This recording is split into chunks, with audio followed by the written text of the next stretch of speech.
well. Oh no. Did she freeze on everyone else's too? Yeah. Are we on the internet still?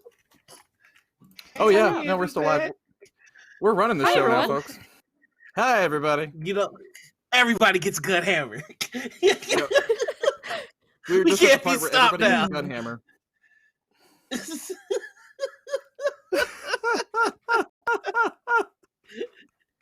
Oh, Yeah, what? Savvy needs to be in No. charge now. I need to be in charge There are now. no rules. Okay. Only anarchy reigns. Okay. That doesn't seem true at all.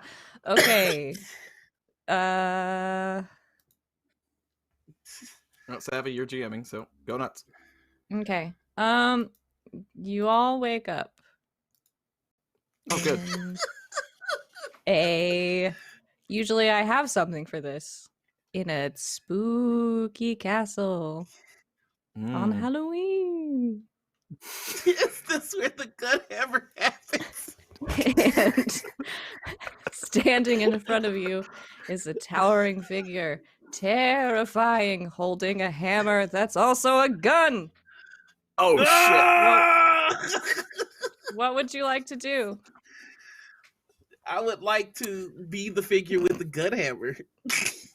Okay, roll for imagination. I rolled a nat 20, even though I didn't. We should probably introduce ourselves to the people. Yeah, hello, people. I guess, yeah. Hi, people. We're all professional streamers. We're just without any authority figure right now, so we're really kind of just going wild. Well, if we want to do introductions, then I'll start, and we'll go over to Draku and around clockwise. How's that sound? Sure. Hello. Cool. I'm in charge, I guess. I don't know why. I'm Savvy. I'm at Savvy Seaworth on Twitter. And today I am playing, if we get our GM back, Phoebe, the cleric of the moon and prophet of Sarastra, and very cold person stuck out in the snow right now. That's what I'm doing. All right. Me? I'll go. Hi, everybody. I'm Draku. I am playing Pickled Fish, aka Pickle, who is a rat folk entropy wizard, kind of questioning magic now. And I'm also very cold, and there's a lot of snow, and it's much taller than I am, so I've been taking piggyback rides on all my friends, and especially Lorenzo's horse Rumble, who's my favorite. So no offense to any of them else, but let's just be honest, it's Rumble. And yeah, but that's you me. were my earmuffs. Yeah. I think a strange thing to say to a woman. Fair, yeah, true story. But I think by default, I'm gonna get fired. If I think by default, if Lorenzo's horse is Pickle's favorite, that means that Lorenzo's Pickle's favorite, and I'll easily take that spot. Making a lot of assumptions right now. Sorry. Hi, everybody. I'm Noir. I am playing Lorenzo, the Dampier paladin who took the Oath of Thunder. I don't have anything witty or clever to say about that. Hey, Chaotic Story, how you doing? I do have this much to say. We have a tweet about our show that's out right now. If it gets to 69 retweets, I get a Gunhammer. So, I mean, like, make it happen. With that, it's already at 22. Yes, 25. Gosh darn right. We already hit the first retweet goal then. The people have spoken, and they want guns that are also hammers. In fairness, I think the people are currently speaking. They're not quite done speaking yet. We're at 25. Don't get ahead of yourself, homie. I mean, if we have full control of the show, I will do a 3-hour pitch as to why I should have a Gunhammer. Okay. Well, we got time for that. So, I'm Colin at Colonomicon, and in theory, I play Bastion the Bard Boy, your Shadow Fae friend, lover of all stringed instruments, and kind of perpetually a little bit depressed, and also cold, very cold. It's this is not his preferred environment, being up north here or wherever the hell we are. We actually don't know if, in fact, it's north, but it's cold and snowy. And since we don't have a GM, because the internet hates us, I suppose. This How would be about, like a special behind the scenes episode. Yeah, why not? Hey, we did want to mention before we get going with whatever the hell we're about to do, that we are sponsored. The show is sponsored by Snowhaven, by High Level Games. It is a written by Justin Weaver, a wonderful little supplement that we've been using for our setting, and we've also been stealing spells from it and other cool stuff that they put in there. Definitely worth it. It's in its second edition. Definitely worth your time to pick it up. We've been having a lot of fun with it. So guys, since we're having an impromptu behind the scenes episode, what do we want to talk about? Well, I think first we should open it up to chat if they have any questions about anybody's characters in particular. That might be fun. And if we have any questions about each other's characters, that'd be a great way to start. Oh, I love that idea. I would love to like interview some of you people to learn what's going on inside the head of some of my team. Yeah, let's do it. All right, I'm down. Let's go. Noir, kick it off. Ask a question. Pick somebody. Oh, all right. So my question is, oh, that's a good question, Tom. We'll come back to that. My question is for Phoebe. How aware are you of Bastion's feelings towards you? Oh, should I walk away for Phoebe? this? Wait, am I answering know. this as Phoebe? You know what? Fuck it. We're gonna do this in quick character. Yes, yes. Hold on.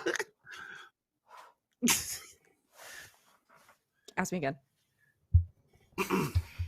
Phoebe, how aware are you of Bastion's feelings for you?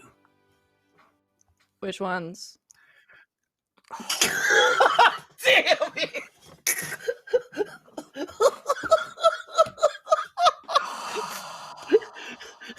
I tried, folks. I tried.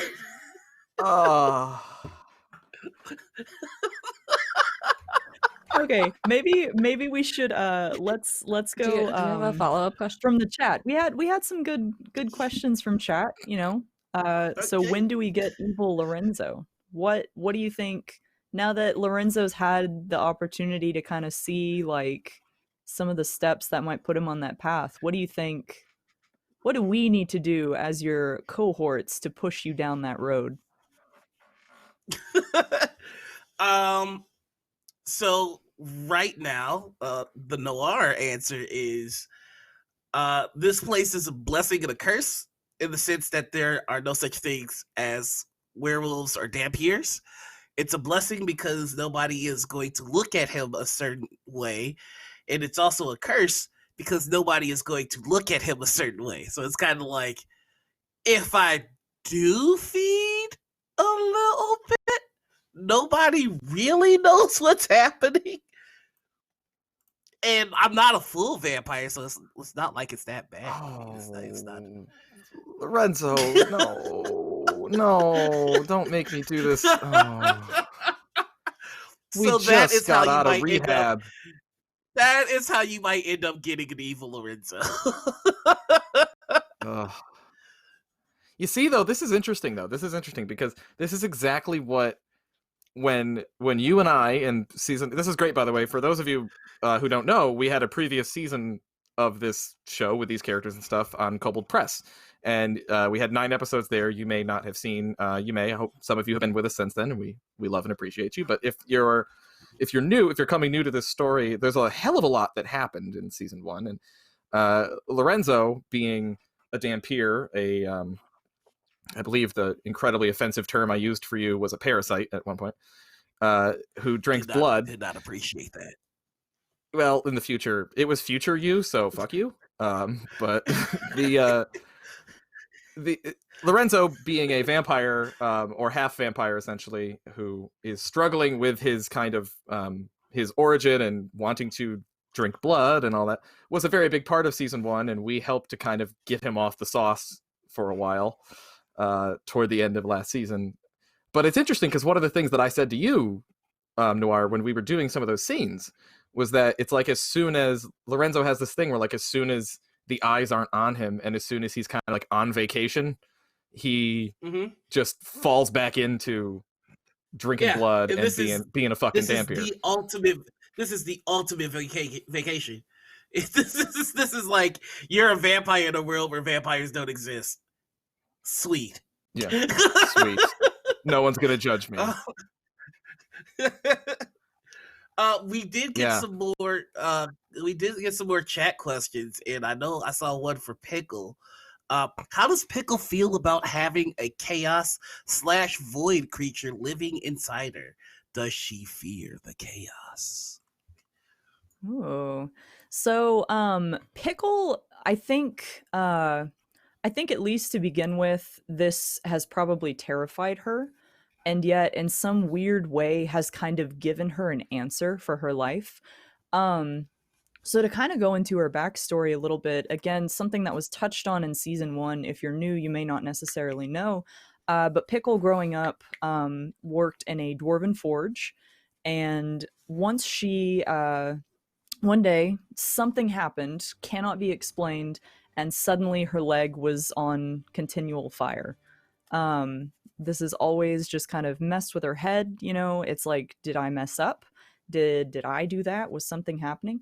And so kind of having it's like one of those things, I think, for her, is having a name for what happened to her has kind of given her a little bit more peace, that she kind of understands where that comes from. So for Pickle, I think it's been a kind of like a roller coaster of emotions, because again, like terrified to understanding to really accepting. Like I'm hoping that's how I'm playing her, just kind of coming to terms with having fish be just part of her and realizing that fish has been part of her for most of her life. So nice. Again, I say again, my proudest moment is getting the name Fish to stick for that chaotic entity that lives inside of you. I love It just it. felt right in the moment. Oh, there's one for me in there. I see Draku put one in our chat. Oh, nice. Let's go to it. I don't see it, so go ahead. Somebody else read it. It's in our chat. I don't want to field myself questions. That feels weird. I'll ask it. Okay. More seriously, how does Bastian feel about Lorenzo with that future? Does he feel more confident in that relationship now, or is the competitive nature between them heightened? That's a good question. Yeah. That's a great question. Okay, so for those who don't know, when we were trying to get Lorenzo off the sauce, off the blood, and kind of come back to the light in last season, my character Bastian used a spell called Glimpse the End that makes it so that you see how you're going to die. And it's supposed to be, it's a touch spell. You touch somebody and that person sees a vision of how they will die. But because he was pissing me off, I slapped him across the face when I cast it.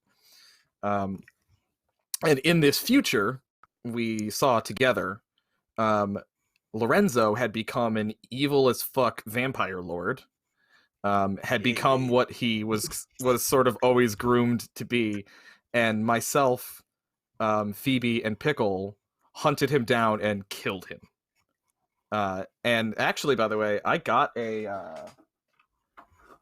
mini made of Bastion from the future. just for that, because it left quite an impression. I what'd you say, Noir? Have to make the future Lorenzo. I said at some point I gotta make the future Lorenzo. Oh yeah. So after that, I think that was sort of the thing that got Lorenzo to straighten up and fly right, and kind of brought him back. And their relationship, I mean, Lorenzo and Bastion are best friends, but their relationship has been a little strained ever since then. And I think right now, how does he feel about it? So I think Bastion is between two minds about it. On the one side, he doesn't want that to happen. but at the same time, he now knows what Lorenzo is capable of if the reins are taken completely off of him. So I think he's doing this thing in his head where it's a sort of, hope for the best, but prepare for the worst. And he still has this seed of distrust in his head that he may need to pick up a sword and start working at his swordsmanship so that if that future ever comes, he can kill you the same way he killed you in that vision. Because in that vision, Bastion got the killing blow on Lorenzo in a sword fight. So I do think that there is a kind of permanent wedge, sort of a permanent wedge of mistrust between the two of them that Bastion doesn't want to be there, but it's there, and I don't think there's anything he can really do about it. And as far as the competitive nature between them, I don't know about you, Noir, I don't think that they're actually competitive with each other. I actually think it's just banter. I don't think, in my mind, it's never been a one-upsmanship thing. For Lorenzo, it's especially after the vision, he's trying to assist you in becoming the version of Bastion that could take him out. That's what all the little jabs are about, like your swordsmanship. Like, it's kind of him like playfully, but also being like, but for real, you're not gonna be able to kill me if you don't fix that. Right. So it's him trying to protect his friends from what he might be. Because we're all just hedging. It sounds like we're hedging our bets, both of us. We're massively hedging our bets. Right. Because there is, and this is the part that he's still kind of trying to deal with. There is a part of him that, after having time to sit down and digest that vision, like, and critique it, like,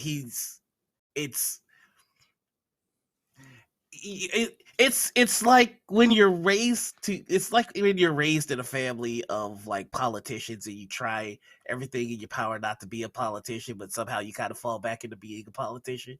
It's just like that's kind of how this is for Lorenzo. Like, he's born to be that vampire warlord, and so it's just like there's a part of him that's thinking, if I'm going to be a vampire warlord, surely I could do it better than that. Like, and that's the part of him that he's kind of just like, I don't like this. I need to stop thinking that way and get back to.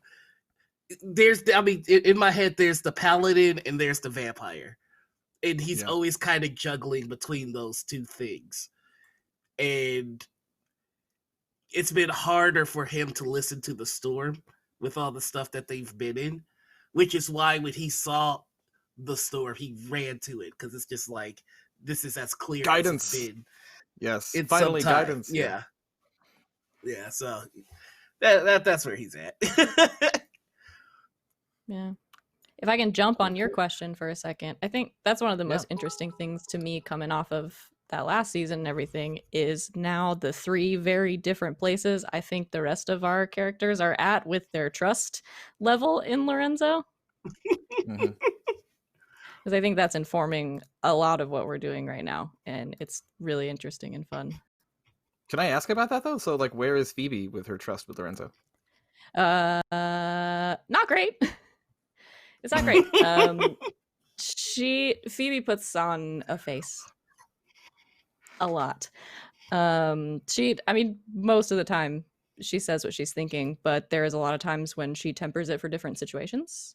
And they're, like, her and Lorenzo have had conversations about this, and they've talked about that, and they've welcomed him back into the fold. I don't know how else to phrase it. And that conversation was ultimately positive, but at the same time, I think she's incredibly wary of him. Yeah, likewise. Totally. Especially because I think she sees Bastion trying to get back to a point where he trusts him and doesn't see any distrust from Pickle. I think is kind of taking on that. Okay, well, somebody's got to watch you. I like that. I like that a lot. I hadn't gotten that read, but that's because Bastion's oblivious on some of these things. But that's that's really Well, she would, interesting. and I don't know unless pushed if she would ever say that, but I'll say that. Question for Draku. Ooh. So where does Draku see the party headed, as a team or a little fractured? And I kind of want to ask that of both Draku and Pickle. So where's Draku see Sure. us going? But from where Pickle's standing, all 2'8" of her, where does she see this party going? Yeah. Okay, so like me as a player, I don't like to try to think of like where are we going? You know what I mean? Personal, like, you know, I've got my own little headcanon of like where I'd love to see us go and just from a storytelling standpoint. But personally, yeah, I feel like I'm copping out with this, but I honestly don't try to think of that. Hmm. I can see that just again from a storytelling standpoint, opportunities for us to kind of fracture our close-knit group just make for dramatic storytelling ultimately. And I think we're all masochist enough to throw our characters through the ringer if y'all haven't picked up on that already. Oh yeah. So yeah. But so that's kind of where like me as a person is. Pickle, obviously Pickle, and like Savvy, it's funny that you kind of touched on that. Pickle is trying her absolute very best to go back to everything is great, everything is fine, we're all happy, we're back together again. Lorenzo's not being creepy anymore, so obviously everything is great. I don't think that like Pickle necessarily realizes that that's probably not the healthiest way to go forward with this. But she's young, she's naive, so I think she herself, Pickle, is going to try to keep this team together and avoid all hardships if possible. But Draku knows that's not possible, so yay. God bless Pickle. Good old Pickle.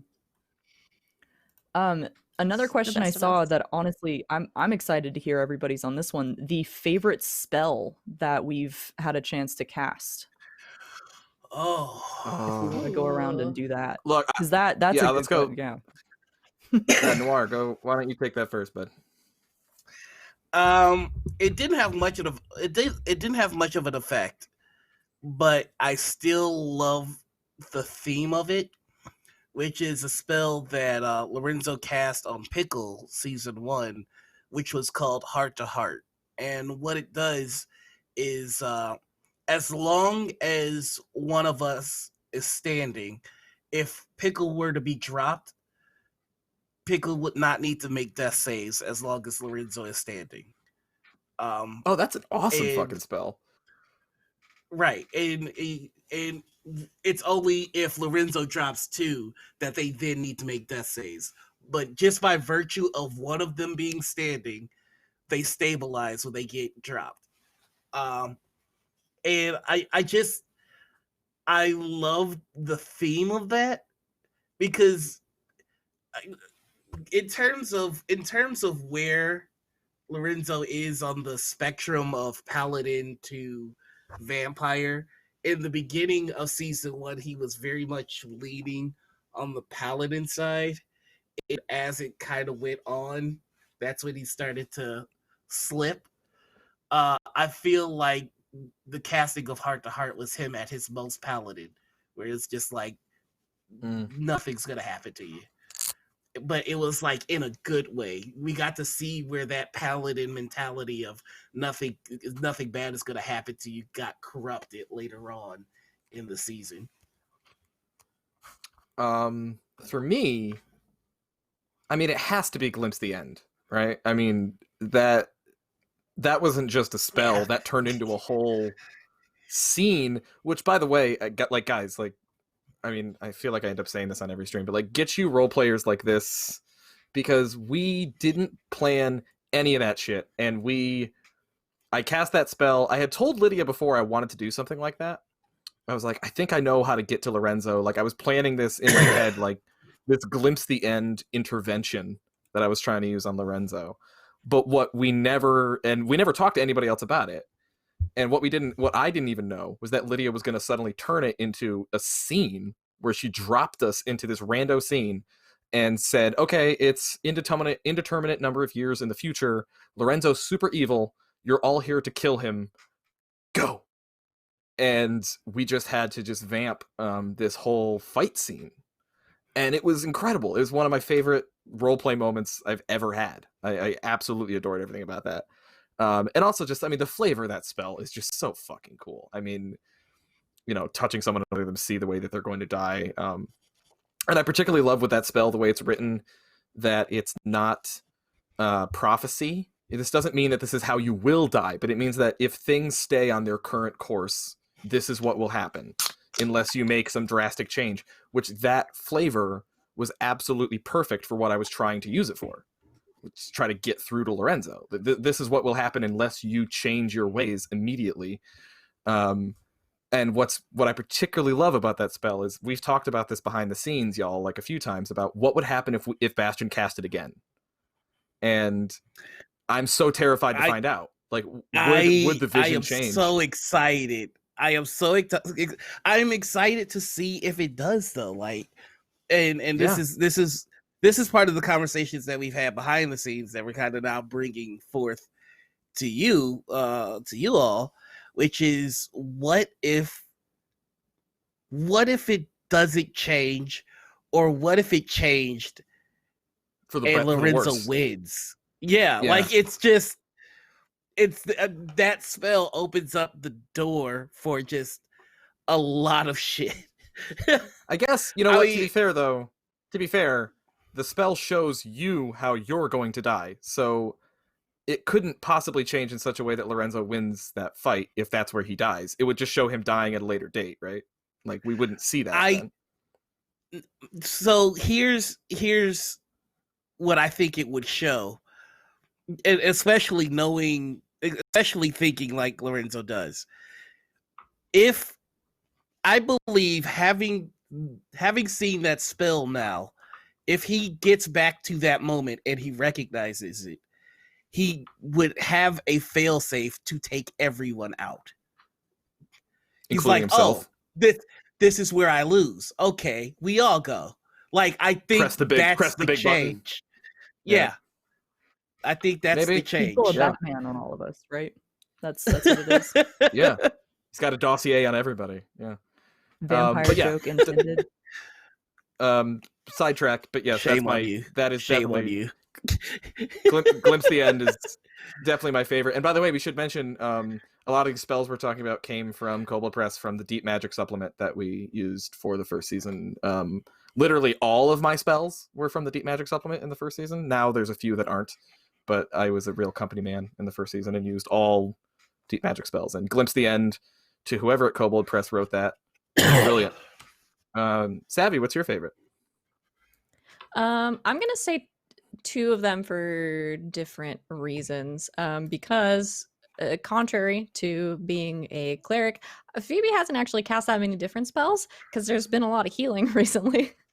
But for me, mechanics wise, the one I was most interested in that I got to use was also a deep magic spell. It's called By the Light of the Moon, which obviously for Phoebe is thematically appropriate. Essentially what it does is it bathes everything in magical moonlight. It gives you its perception and investigation checks, but the interesting part about it is that it highlights objects and locations that are either hidden or hold a useful clue. And that could be so many things. And I like how it's written. And I got to use it when Lorenzo and Phoebe were doing crimes. And when they did a crime. When we did a crime in the first, like criminals, in the first iteration of this game. When we went out and had a spot of murder. we did some breaking and entering with a little murder. Yeah. That's a treat. Yeah, but it's fun. It's I used it one because situationally it was appropriate because we were doing crimes and I was looking for magical things, and so we've ended up finding some really cool stuff, including the ring that Lorenzo is wearing right now. But also, I was really excited to use it to say that to Lydia and see how she interpreted it, and it ended up being really fun. And then just thematically, Phoebe's favorite spell is Moonbeam. Always Moonbeam. It's been so useful in pretty much every situation we've ever been in. I love it. If I'm in a situation playing a character where I can have it, I will have it. Oh yeah. Awesome I just love that spell. Yeah. Draku? Ooh, man. Yeah, I was just looking over my spell list because it's going to be hard to like one. So I'm also going to name two because I can. Definitely I enjoy all of these chaos spells for deep magic have been so awesome to like just even read over them because it takes me so long to decide what am I going to do because they're all so fun. I love Calm of the Storm. I think really came into a good like narrative use for us because that's the or not Calm of the Storm, Surge Dampener. One of the Surge Dampener. So that the chaos magic senses, that for me, I loved the idea of that spell long before it even came up because it felt like, okay, if Pickle does a weird chaos surge again, here's my undo button if something happens. So I love that spell because I was keeping it ready to go at any time just in case she needed to undo something she accidentally did. And then outside of that, for like an actual attack spell, honestly, I love that Frenzied Bolt. That's another chaos one. But that spell's awesome. It has such potential to go so wrong so quickly. Basically, if you roll to hit and it's an odd number, You see it, it'll Tom. jump, which is great. But then if you roll again and it's another odd number, it keeps jumping to the closest targets, which may or may not include your friends. So it could go horribly wrong. But it's such a great like encapsulation of chaos magic. So I love that attack. I love. Well, now I want to add one more on. Go really quickly here. I'm going to jump in because we just had a really good question from the audience, which is Crouchety Old Woman is new to the storyline and would like a quick summary. And also, hey Crouchety, how you doing? So, well, we this is going to be a task, word, right? What's the word? Deep. Is it deep? Was that the word? Actually, it was actually gonna be Gunhammer. I was gonna say pain, but that's not nearly as funny. Everybody's just putting in their words now. All right, it's deep. So how do we even start this? So last season we were in a different setting. We were in a setting provided by Cobalt Press with their Midgar setting, and we were in the College Arcanium. We were a bunch of students in the College Arcanium learning various schools of magic. I was learning the Divine Oath of Thunder. Pickle here was learning entropy magic. Phoebe was a moon domain cleric, and Phoebe was actually my buddy not a student. Phoebe's not a student. Oh, word? Phoebe doesn't even. Oh, that's right. Doesn't even go there. I don't even go there. It's been so long since we talked about it. Yeah, Phoebe was actually not a student, but the young upstart cleric at the temple who was sent to, those campus preachers. I don't feel like I have to explain it that hard. She was like that. Gross. Not nearly as Nah, I get pushy. What word do I want to use here? Extreme. Pushy, annoying. Pushy is good. Not pushy like that, but would occasionally do like guest lectures at the university, or at the collegium, and then would do like rituals on the lawn. And Chaboy here, Bastion, was a student also, but a sort of a, what would be the term? An emissary, an envoy, kind of. The Midgard setting has a Shadow Realm, which is sort of like the Feywild. It's really kind of like if you took the Feywild and the Shadowfell from traditional D&D settings and just kind of mashed them together. It's a realm where Shadow Fae come from, which is what I am. I normally am wearing horns, but I didn't feel like wearing them for a Q&A. And the relationship between Midgard and the Shadow Realm has traditionally been, well, non-existent, and it's just starting to open up. So Bastion is one of the first sort of like exchange students from the Shadow Realm to come to the university and study there. And he was one of only like 3 Shadow Fae at Midgard, in the city of Zobek where we were. So he was all kind of alone. So we all played kind of these weird, like the joke I made was that like if we had a band, it would be called like Bastion and the Weird Kids. Like we were all these kind of like misfits who don't really fit in at the university at all, so we kind of just cling together. It's very Breakfast Club sort of type of setup. Anyway, Noir, continue your version of the story. I was like, oh no, keep going. This is our We'll just version interrupt of, you as you no, go. no, honey, you're telling it wrong.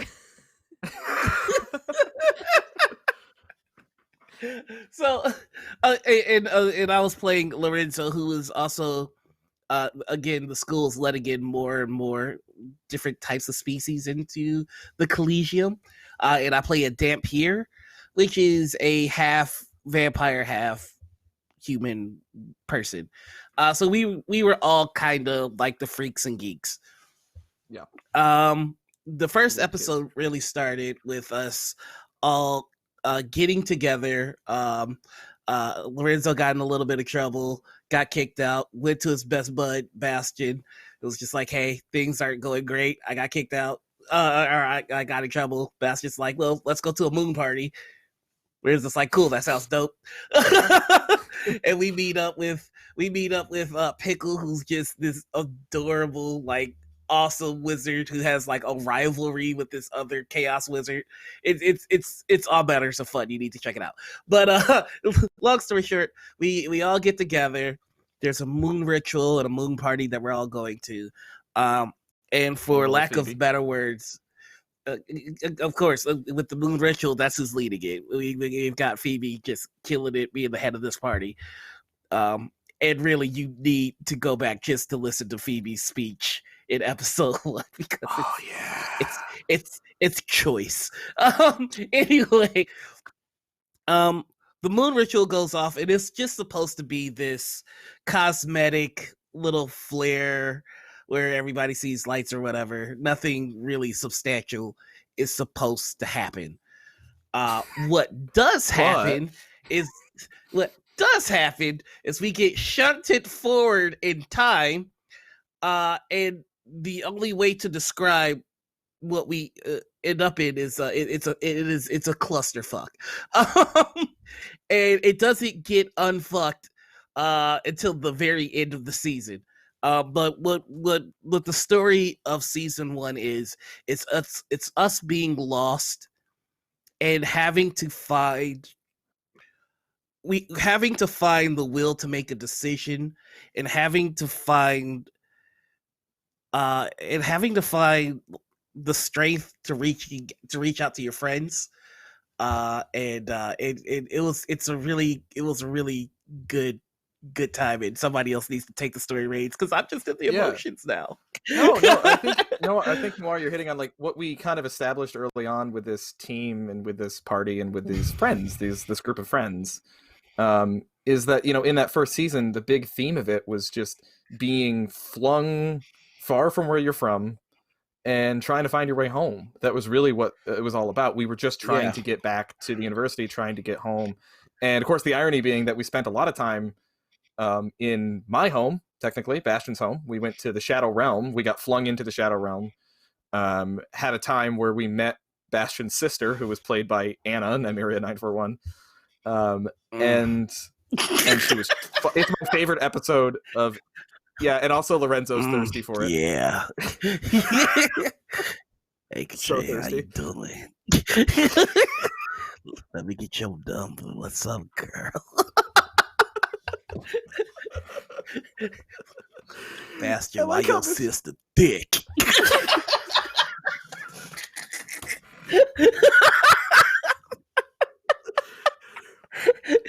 think that when Lorenzo's making a move, he totally drops his normal raspy voice and all of a sudden gets down here, baby. How you doing? It's real smooth, like hey, and real deep. Oh, like every guy I've ever met at a bar. Okay. Thanks, I hate it. These are literally the conversations that we have behind, like after the episode's done. Like we sit in green room and we're making all these jokes with each other. So I love that y'all are now privy to some of the wonderful things. This is a real behind the scenes. Guys, you don't even know, like viewers out there who aren't aware of how much. I can't believe you guys are giving us bits for this. Thank you. I know, right? We don't deserve it. Nice. We literally, guys, was it our first episode? After our first episode, we hung out in green room till like 2:00 in the morning, and the stream ended at 11. Yeah. We just hung out and just made jokes and chilled, like, and listened to Careless Whisper a lot. Much. Let me just really quickly answer Pope World Build's question, who asked, why is everyone talking about this Gunhammer nonsense? What's this about? And where did it start? So that's my fault a little bit. But it started like this, in one of these bullshit green room conversations. Noir, you explain this bullshit. This is on you. This might be a little bit my fault. It's entirely your fault. Yeah, it's literally 100% your fault. Well, I will take 5% of the blame for this. Okay, and Lydia needs to take bringing up 30. Because bringing up that guns are a thing and there's a gun domain in this setting was me. That true. Is gun true. Domain cleric. And Lydia needs to take 95% your 50% of the blame. That was how it started, because there's a gun domain cleric, and we had joked like, "What, your healing word is gun?" Like, what the fuck? My healing word is gun. So I will take 5% of that. Okay, Lydia is arguing that she needs to take 30%. I'll say 35%, so that's 40% on you two, and I'll take the remaining 60. Okay. But Pope, here's how it all started. At the season finale of our show, Lorenzo got into a fight with the big bad of the season and lost his weapon. And then he ended up using Phoebe's weapon, did mass damage, and then we got kind of shunted into the void before Lorenzo could retrieve his axes. So Lorenzo currently does not have any weapons. So during our session 0, our GM asked us, "What would you like to see in season 2?" And I said, I need a weapon. I was hoping I could get something dope. And then we had the conversation about the gun domain, and I was just like, well, I want a hammer, because that's what I did mass damage in the season finale. But also I want a gun. I want a gun hammer. And peanut so butter, it began. chocolate. You got your gun and my hammer. You got your hammer and my gun. So, Noir, can I just say on this, one of my favorite parts of this was when we were discussing. So Noir brought up Gunhammer, and we were all like, "Shut the fuck up, Noir," for a while. And then Noir's like, "Okay, Lydia, I just want," like, we all kind of settled down, we got our nerves back, everyone chilled out, and Noir's like, "I just want a hammer that has like a few cool qualities." And we're like, "Oh yeah, like what?" Like one of those ones that you can like throw, and it comes back. Oh, okay. Yeah, maybe like a +1, at least a +1. Oh, okay, we can do that. And also, I wanted to shoot motherfucking bullets. She kept giving me an inch, and I was just like, how much further can I take this? And this is how far we've taken it. So y'all will all notice that our live tweet currently has 48 retweets. If you want to see a gun hammer. How far? We're not even 69. an hour in, y'all. We just need 20 more retweets. We just need 20 more retweets, and then Lydia, you gotta give me that gun hammer. A question for all of us: what are we most looking forward to in the Snowhaven setting? My motherfucking Gunhammer. Shooting motherfucking bullets. I want to hit motherfuckers with the hammer and then shoot them with the fucking hammer.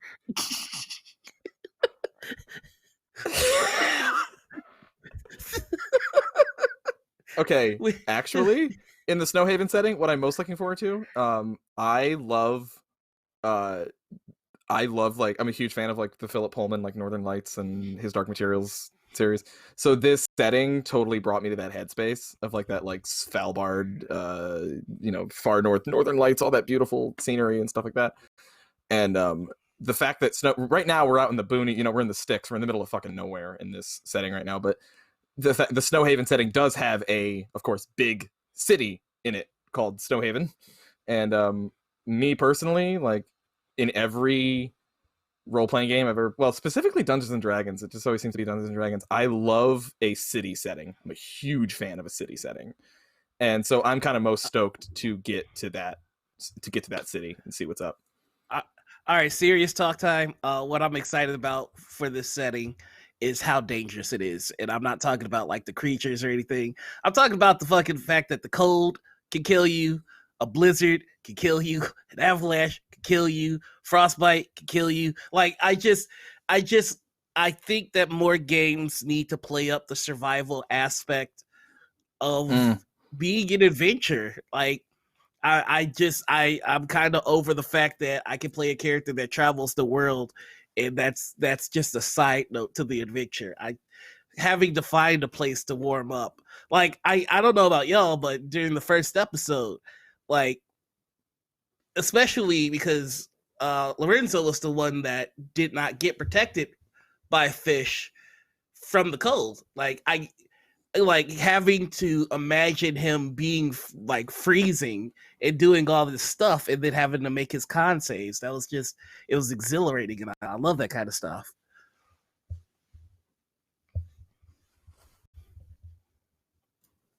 Me? It's a me you're pointing at? Which one of us are you pointing at? Go ahead, Draku. I went like this. You're above me. Oh, then yeah. Directions mean nothing to me. Yeah, I'm gonna take these fangs out. Like I've just noticing this fit. Yeah, for me, I'll second what Noir said. Like the all of the survival games are one of my favorite things. So bringing that stuff into tabletop games is very, very fun for me. All the cold and the exhaustion rules and everything are really awesome. In addition to that, playing the cleric, so I'll go that route. A lot of the lore in here is so interesting, especially in like not only in the cleric stuff, but in like all of the like the warlock patrons that are in here in this lore that some of us have gotten into about like the snow matrons and the different these different like beings that exist and just how different it is from the things that I'm used to. I love it. It's new stuff. It's all really interesting, and I'm really excited to sort of dive into that more and sort of see for Phoebe how that sort of compares to what she's used to in that realm. You mind if I hop on Drac? something with that? Oh. No, go ahead. I'm sorry. No, I was just gonna say very early on we're kind of catching a theme, which is the frost mother, frost maiden. I'm fucking up on the name because I got a mouthful of polygraph. The snow matron. But snow matron. I'm starting to see Phoebe see the similarities between her and the god that Phoebe worships. I'm not gonna even attempt to mess that name up right now because, again, mouthful of polygraph. But I just like the theme of what you believe might be presented differently, but if you find the core of it, it's always there. I don't know.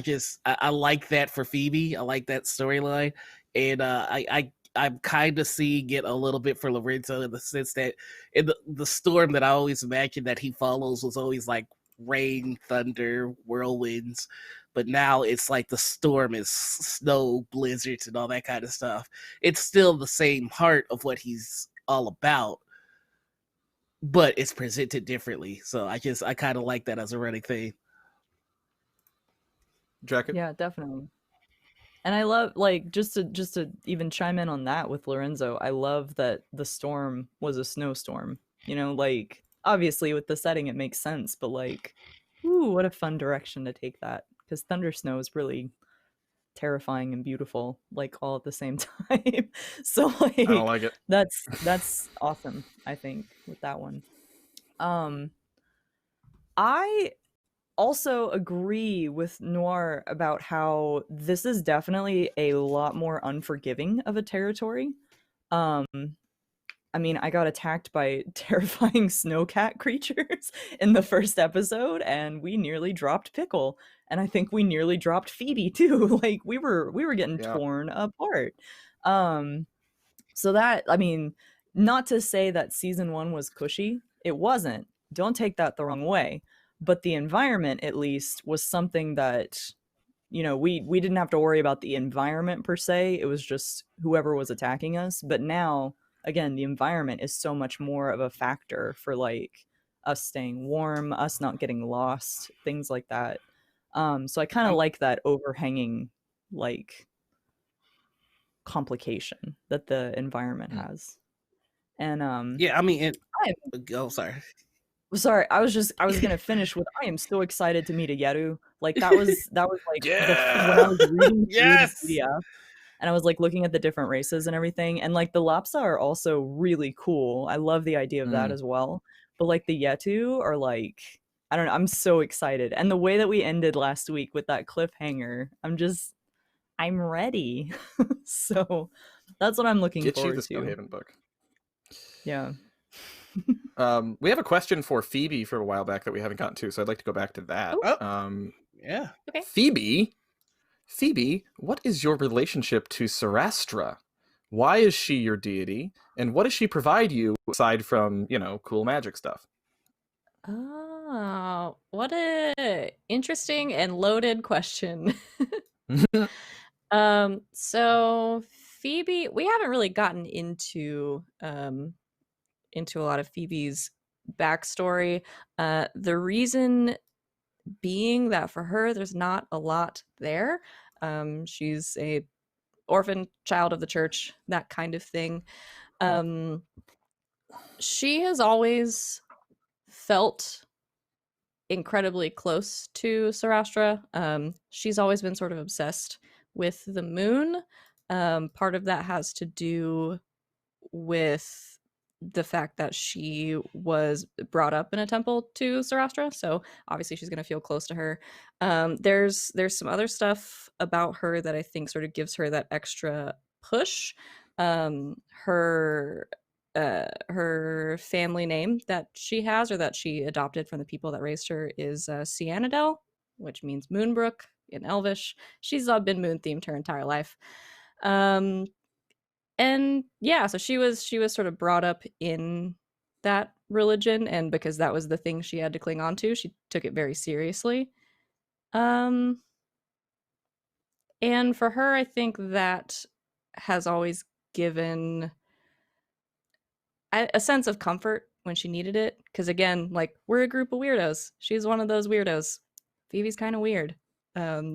People don't always take to her like these three have, so that's given her a sense of comfort and a purpose and a place to be, and she really, really believes in it.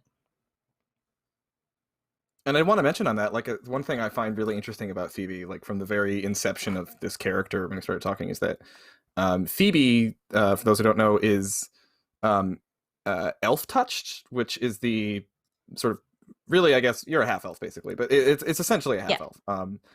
And Sarastra is a goddess from the Shadow Realm, where Bastion's from, who is sort of the big head honcho goddess of the Shadow Realm. But she's very much, she claims, although it's almost certainly not true, she claims that she created the Shadow Fae. which like definitely is a lie, but she claims that. And so she is a very much a shadow fae goddess. And Phoebe is this half-elf woman who is a dedicated cleric of Sarastra. And in the episodes we had, like the episode we had with Anna playing Katrin, my sister, when she interacted with Phoebe, she's like, who the hell is this half-elf chick who thinks that who I think she actually said, who's play acting investments. Like, who thinks that she has the right to go around speaking. Very hurtful, yeah. But who thinks that she has the right to go around speaking for Sarastra. She has no right to do that. And I love that Phoebe has always been that kind of like square peg in a round hole, with her whole deity. But at the same time, Phoebe is so dead certain that she is on the right path with Sarastra, that I don't think Phoebe's just not interested in hearing any of that. Like, you're not hearing the hate. And I really love that aspect of Phoebe's character. I love the way that you've played it, and I love that it's such a cool kind of, not a mismatch, but it's a complication to her relationship with her goddess that I find really, really interesting. Well, thank you. Yeah, that's something that I've tried to hold to, because Phoebe, regardless of the sort of different or odd ways that she expresses her feelings sometimes, and can sometimes be incredibly blunt, and sometimes says things that she's absolutely not feeling but knows it's right for the situation. Like, despite all of that, like she knows for herself that she is going the right direction, and that if she wasn't, Sarastra would tell her. Whether or not that's actually true, sort of in an overarching sense, she absolutely 100% believes that and knows that. And so that's why you're my favorite.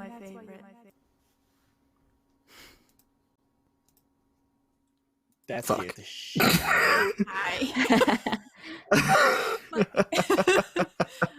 Also, I'm just gonna say this: Katrin did nothing wrong. She said nothing wrong ever, and I'm sure she was just playing with Phoebe. I think kids these days call that simping. Yeah, I think that's the funniest thing about it, though, is because like Phoebe doesn't get offended. Like, she just, in that moment, in her mind, I think was like, okay, you're wrong, but that's fine. You have the right to and be we'll wrong. And we'll move on, because she'd rather focus her energies on something else than trying to convince somebody who is so stuck like that they're wrong, because she knows that's not going anywhere. And she has other reasons Katrin to have sucks. beef with Katrin. So there are better reasons she thinks to have beef with Katrin, so she'll let that one go.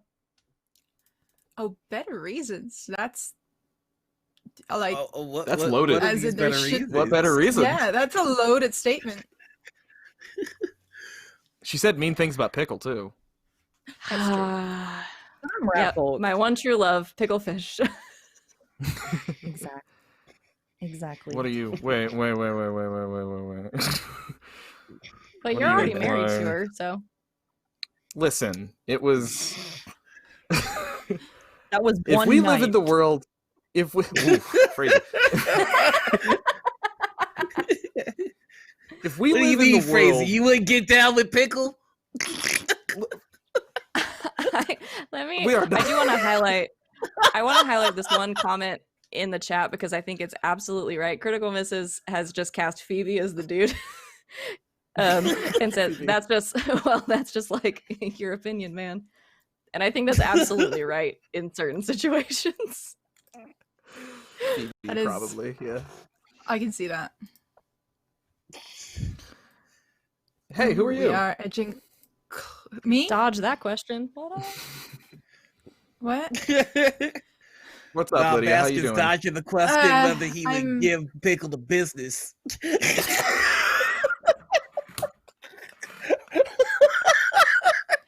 I would kick him from the call, but that's what started the whole Gunhammer stuff.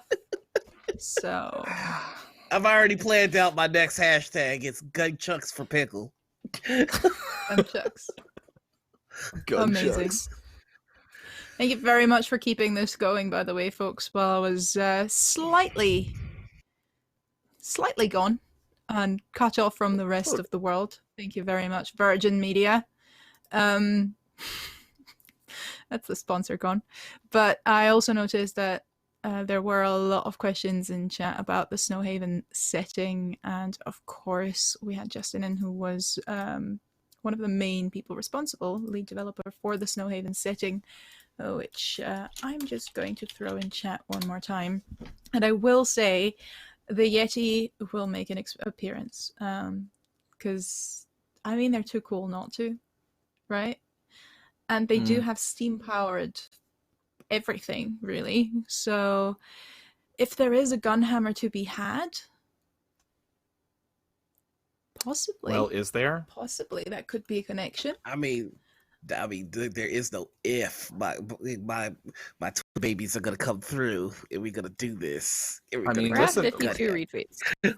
we're at 52, so We are, yeah. I mean, I can't set the 69 precisely, unfortunately. Always up for 10, but I can I thought you just came point out back something about just. this? I thought you came back point just out to something shut about the this? stream down. Noir, you realize that in your selfish pursuit to secure yourself a Gunhammer, you've also secured us about 1 million boons and banes along the way as well. I know Sacrifices had to be made for the greater good. I deliberately disabled those for today, but you still have a boon and a bane from last time. That is true. All right. Any more questions? This is why I love you, crotchety old woman. You came through for your boy. Represent. Well, hey, Lydia, there was a question for Yeah. you a while back that you obviously couldn't answer, but it was the question later on got pitched to Draku, but now I'd like to know for you, where does Lydia see the party headed as a team? Do you see them fractured, or do you see them sticking together? Oof. I think I see them sticking together. I am, for once in my life, an optimist, because while you all love to really, really, really drive that feels dagger in, partly into each other, partly into yourselves, partly having me do it to you. This is sounding like a weird cult at this point. I think true. I think I can have enough trust that the care for each other will overcome. This is sounding really sappy now, but even if there is a potential of doing the wrong things for the right reasons, or accidentally making things worse while trying to help each other, I still think that if this went completely off the rails and towards evil, I would feel like I would have done something wrong. I feel like we would not be happy with that. This would not be a satisfying story. It can still happen, because in the end we are, all of us, here for the narrative wherever it takes us, and we're not, forcing anything into a particular direction. Plus there is always dice. But don't I know it? Yeah, I just realized that has caused a couple of things. But even if you think back on the first season, even the problems and the really bad things that came from dice rolls have led to certain cathartic moments and to new ways of approaching what will hopefully at some point be a good thing. So fingers crossed for them. It's all really I can say or can hope for. Yeah. Savvy, you had a good one you put in there. So pickle fist BBEG then. I mean, pickles I'm tempted, pickles the BBEG. I want her to be. I wanted her to die at the end of season 1. I had so many plans for her to sacrifice herself for the greater good. Can I just say, this is something I've learned. I've learned this GMing Draku, because I DM'd you through Monster of the Week too, which is that no matter you're sometimes quiet about it, but you are down for the most fucked up shit to happen to your characters and to be done by your characters. I GM'd you through Monster of the Week, and you're like, yeah, I'm a werewolf, and if you want to make me eat everyone, I'm totally here to do that. But fuck, Drac, Jesus, and she's totally prepared for Pickle to break bad. It's Oof. Oh yeah. Oh yeah. I'm Wonderful sorry, Anna. just is imagine reminding me. Pickle dressed up like Walter White, and it's the most adorable thing. With a I'm gun. the one who no. knocks. I'm the one who knocks. I am the danger. You only thought that you could defeat me, but I am the most powerful creature in the entirety of the plains. And I will resolve this now. Call back. Call back. Is that Cosmic ultimate Pickle. Karen Pickle? Here's your That's the resolution. ultimate Karen pickle. Oh. Did you ever manage to Oh. finish the recap of season 1 for people? In round We 50. did it You run off poorly. on 15 Yeah. tangents. Yeah, badly. We hit the Yeah, high if points. you could do it.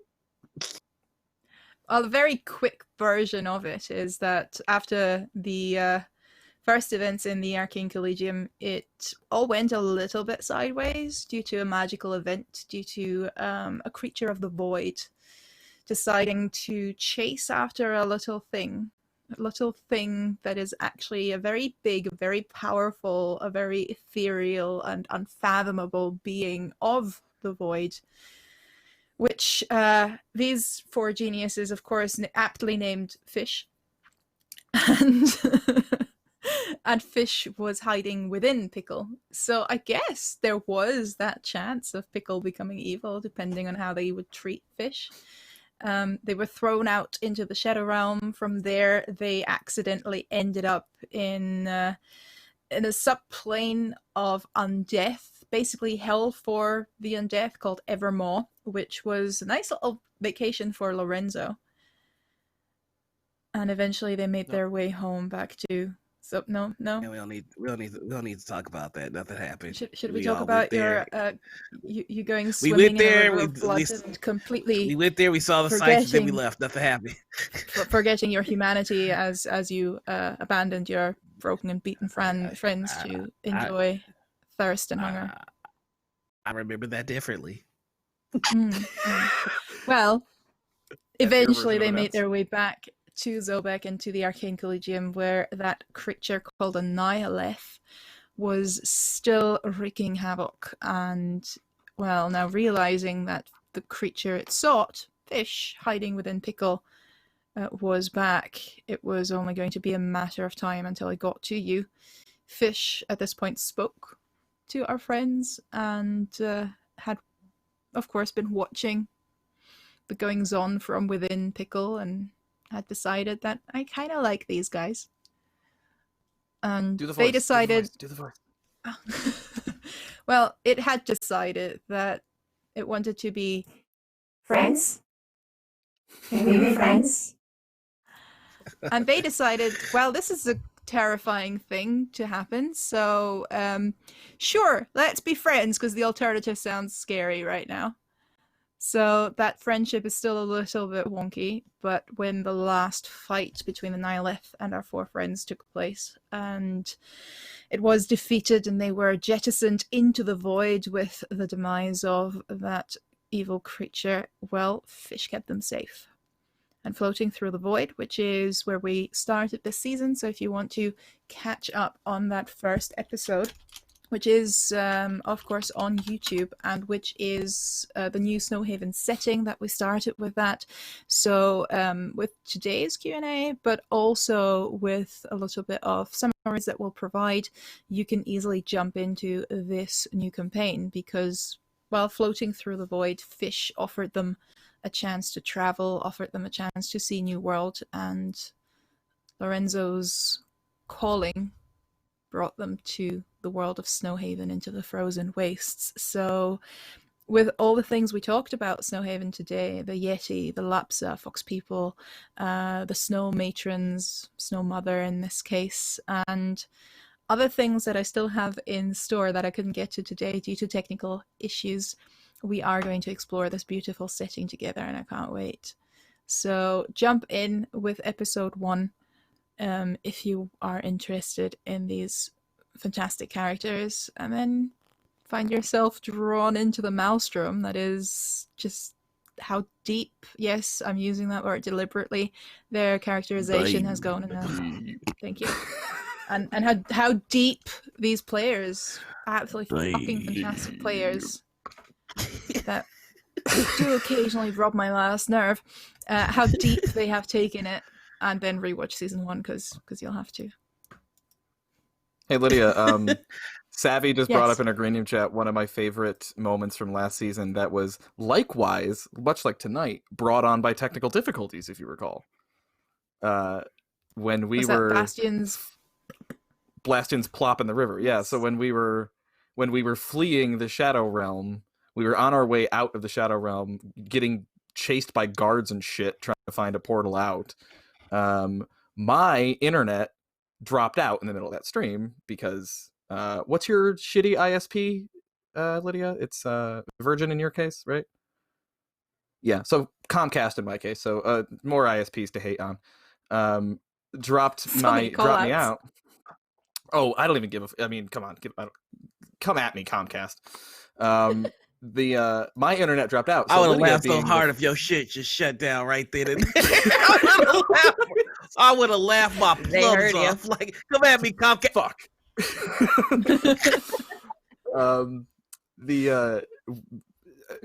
My internet dropped while we were right in the middle of this chase scene.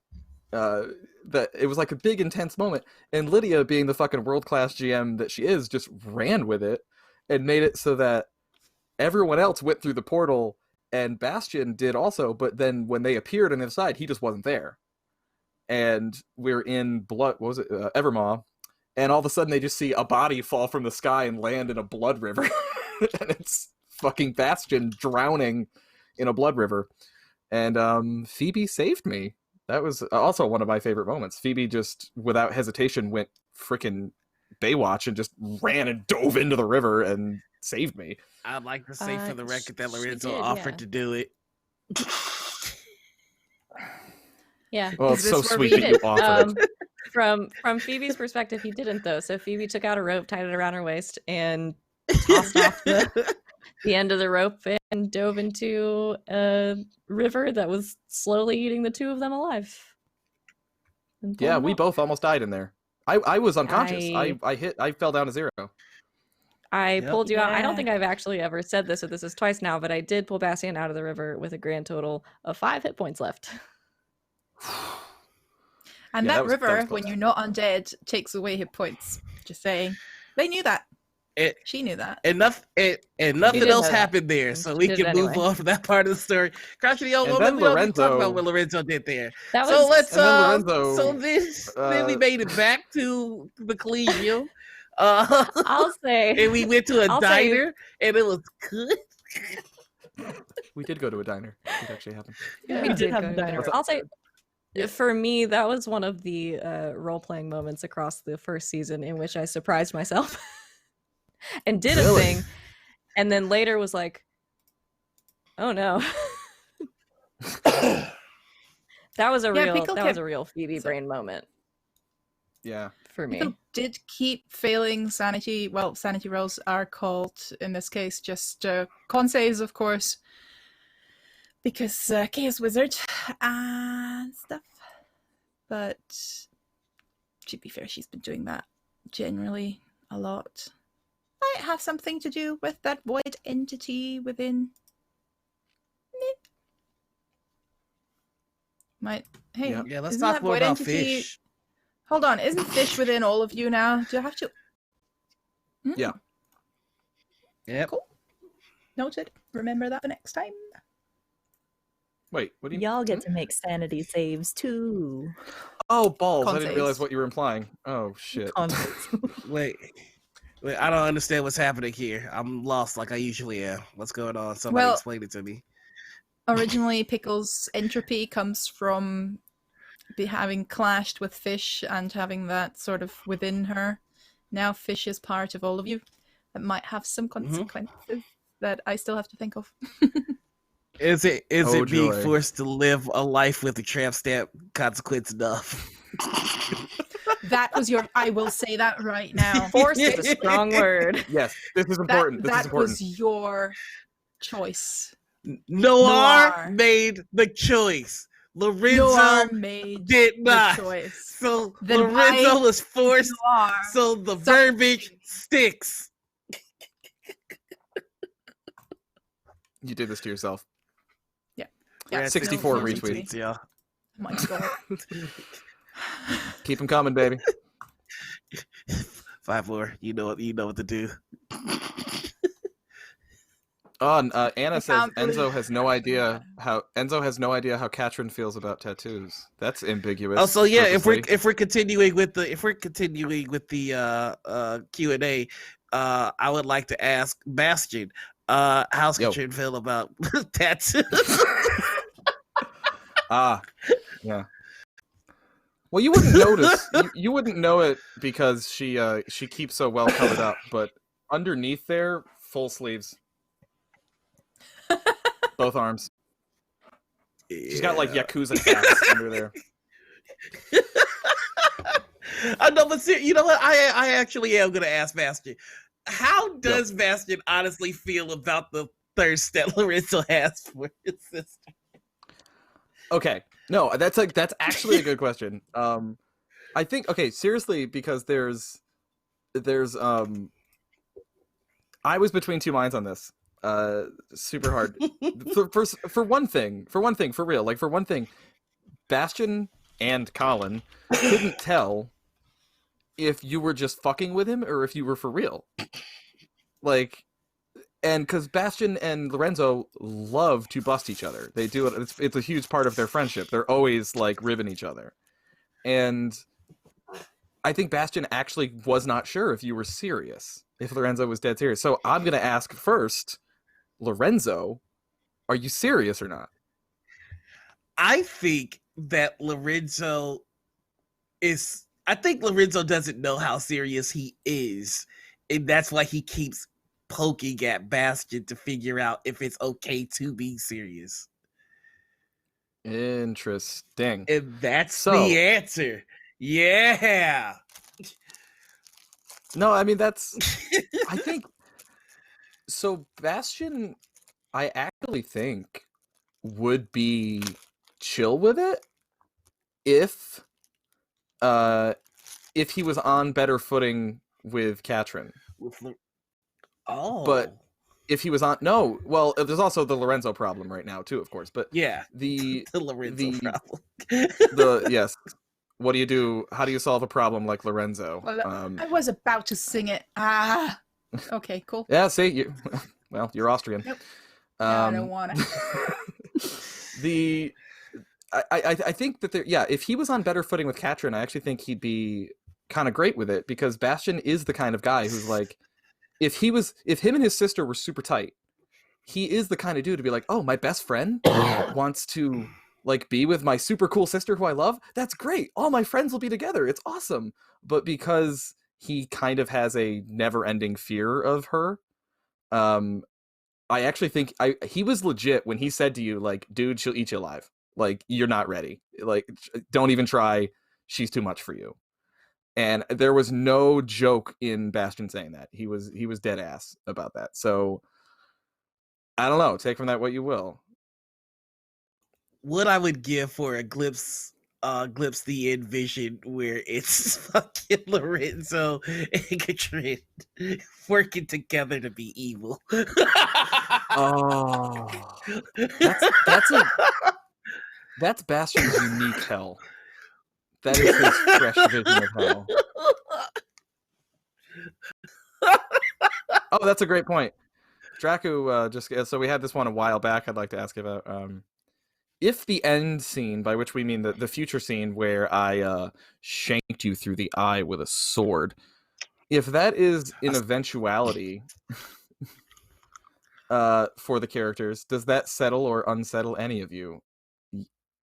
Yeah? The only Like thing that I'm unsettled by is that Lorenzo went out without taking anybody with him. He should have at least taken one person with him. Side note, if you could take one person with you, which one would it have been, Lorenzo? Oh, to cause Bastion the most pain while he's evil? It's definitely Phoebe. You bitch. It's just like you win, but at what cost? And this is why I love them. Oh shit. Did Colin's internet actually drop now? Can you hear me still? Oh, you was talking. Okay. Oh, no, we can still hear I you. was about to roast. He's done a my freeze camera again. my camera came unplugged. Oh, okay. So it wasn't Comcast. It was I not have Craftcast. I have like I guess once again you ask me for one answer and I'm going to give you two. I keep doing this. As Savvy, oh, it would make me so sad. As Phoebe, though, I think Phoebe has a very complicated relationship to that vision and thought process about it. And I don't know if unsettled describes what she feels about it. She doesn't want it to go that way, obviously. And for all the the discussions that we had about like the different sort of levels of trust that the three of us have with Lorenzo now, like for all of that, like he is still her friend and he is part of this group and she does love him because she loves all of them. But if she knows, she's very invested in what she feels like is the truth. And if it gets to a point where she feels like that ending is the truth, then it would be sad, but she won't feel guilt about it. I mean, I think that makes perfect sense in the sense that in that vision, Lorenzo is just completely a despicable piece of shit, but he's very poignantly like dismissing Phoebe, which like I think one of the reasons that I kind of like that angle of the evil part of him is because the moments that Lorenzo has had with Phoebe so far, they work together really well, and Phoebe constantly surprises him and shows like, you know, I'm not just here, you know. And I think Lorenzo, when he's evil, like in that vision, I was trying to do the things that I knew would piss off each character the most. Success. Outrageous success. Very successfully, I would say. Dismissing 69 Phoebe. retweets. Are you serious? Nice.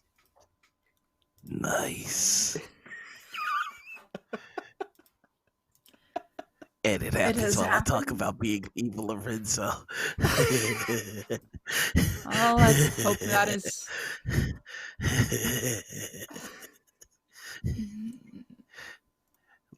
Lydia, you got something to say to me? 70. Oh yeah. Did we say it has to be exactly 69? Because it's. I was gonna say. Wow. I was planning to lawyer him out of this too. I thought of that too. No. It's 70 right now, Noir. I think I said 69. Yeah. Oh, don't worry, I'll untweet it. All right, there you go. But 69. Thanks, Colin. Nice. You're welcome. I think So it's happy time to see you that have my back. the GM makes something canon. All right. People of the world, people of Twitter, it has been decided there shall be Gunhammers.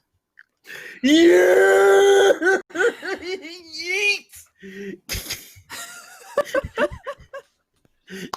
Yes! Yes!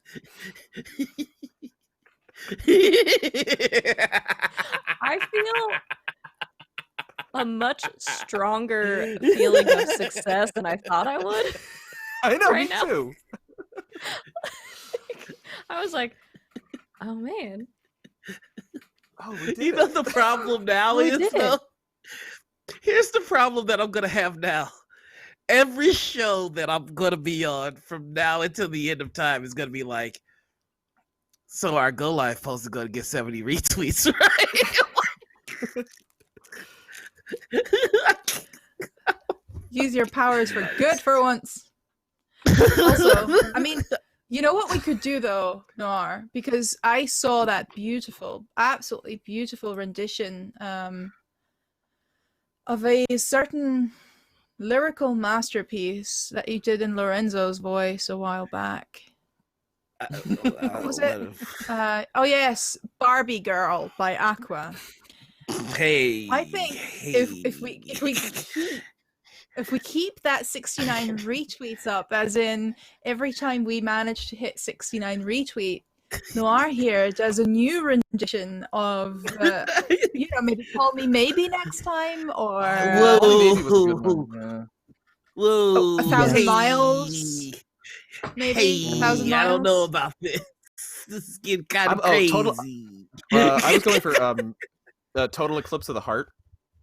Yes, please. Yeah. First Turn off, around, Lorenzo would never turn around. No, Lorenzo would. Lorenzo, can I just hear in the Lorenzo voice? Once upon a time, I was falling in love. Now I'm only falling apart. I'm not gonna give it to you. I can't do it. How dare this Lorenzo voice is only for good and Gunhammers. Don't stop believing. As Lorenzo. Are you trying to say Total Eclipse of the Heart is not good? Yeah, what the fuck, man? Oh, Lorenzo, did no one break it to y'all? pickle? Oh, that's no, okay. That's not fair. You can no.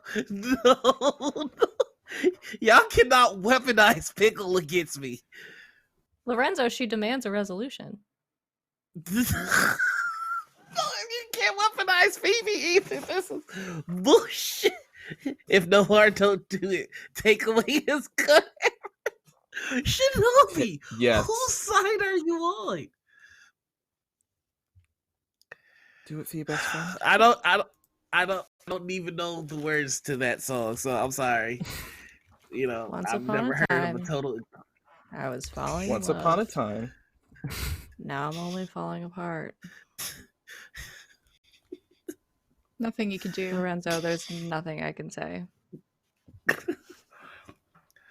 Once upon a time, there was a light in my life, but now there's only love in the dark. Nothing I can say. Total Eclipse of the Heart. In case you were ever wondering, yes, this song was written for a vampire. Yeah, true. Yeah. Oh my god, Tom, we're not doing Nickelback. We might be doing. Oh, Tom. If we Go get home with that shit, 100 Tom. retweets, I'll have Phoebe do Nickelback. I have no shame. Should we do a poll for this? Because we are going to come to an end soon. But I have a poll. Oh my up. god, you guys hit 71. Seriously, thank you for joining me That's on this dumb amazing. Gunhammer class. I really do appreciate it. Nice. So Oh, hey, there's a I need question input. that- What songs? Well, hey, I wanted to ask a question to you guys while we're doing that, while we're getting input from chat about what songs I do. There was a question in chat a while back from Pope that was, why is Careless Whisper a thing with this group? Okay, I can explain that one. Just don't do it. When we were I'm not gonna do it. When we were getting ready for our first session, we were all getting dolled up for you lovely people, and it was rather sexy. And I've got Careless Whisper on my soundboard, and I started playing it, and so we're all getting suited up and just sway into the song. And then after the episode ended, we spent like literally hours jamming to Careless Whispers. So it's kind of become see Careless Whisper heard you wouldn't. I mean, yeah, Careless Whisper seems an obvious choice for Lorenzo. He's never gonna dance again. Oh, that was the first one I added, to be perfectly honest. So it's easy to pretend. I'm never going I to know I'm dance not. again. Guilty feet have got no rhythm. I cried. Oh my god! Also, I can't. I'm adding the poll options. I'm not specifically saying Lorenzo because I figure we should, keep that open. Because Share the love.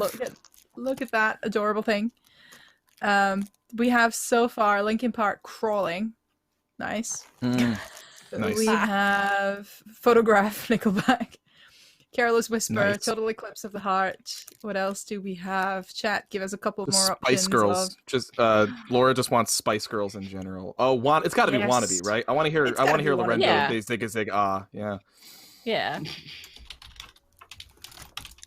If you're gonna be my lover, you've got to get with my friends. Make it Makes last sense. forever. The friendship never ends. So when you think about that, now you know how I feel.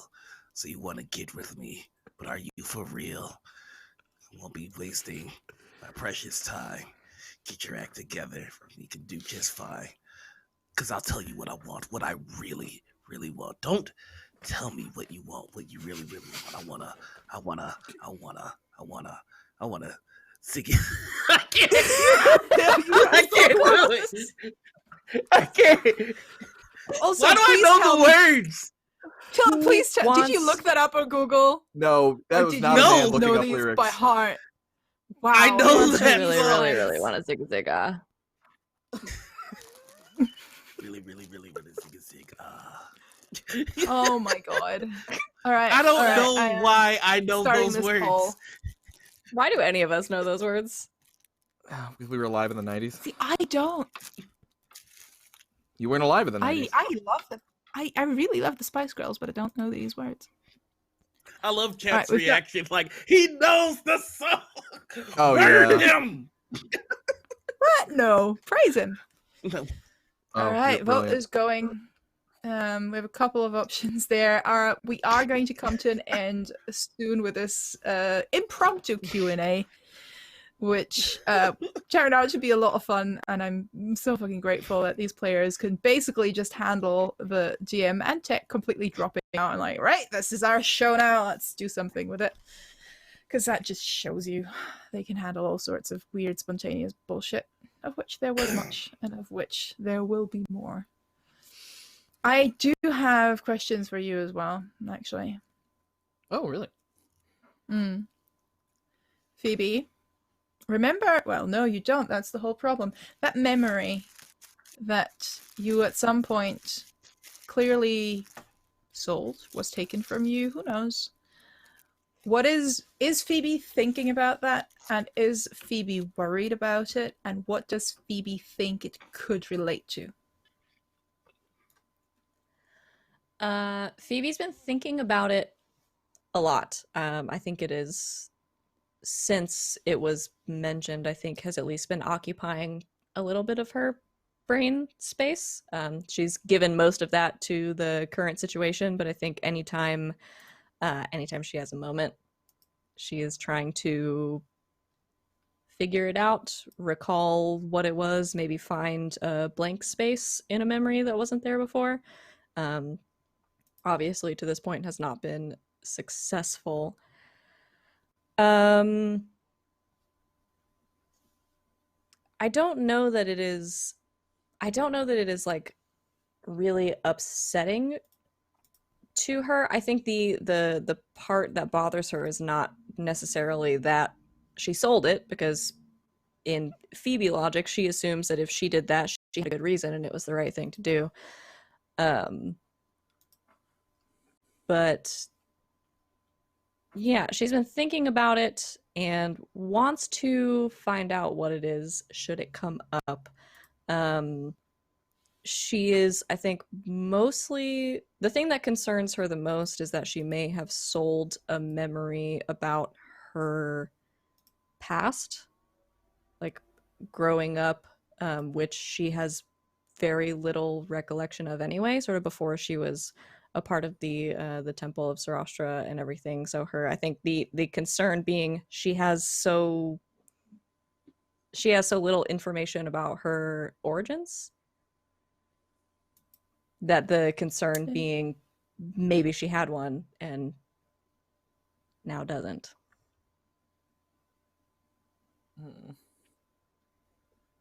Bastion. Oh boy. Do you think you'll ever see your sister again?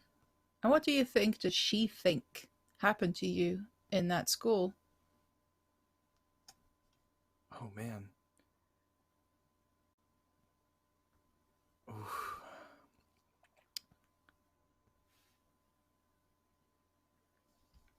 So I did this to myself, but like everything on this goddamn show with me.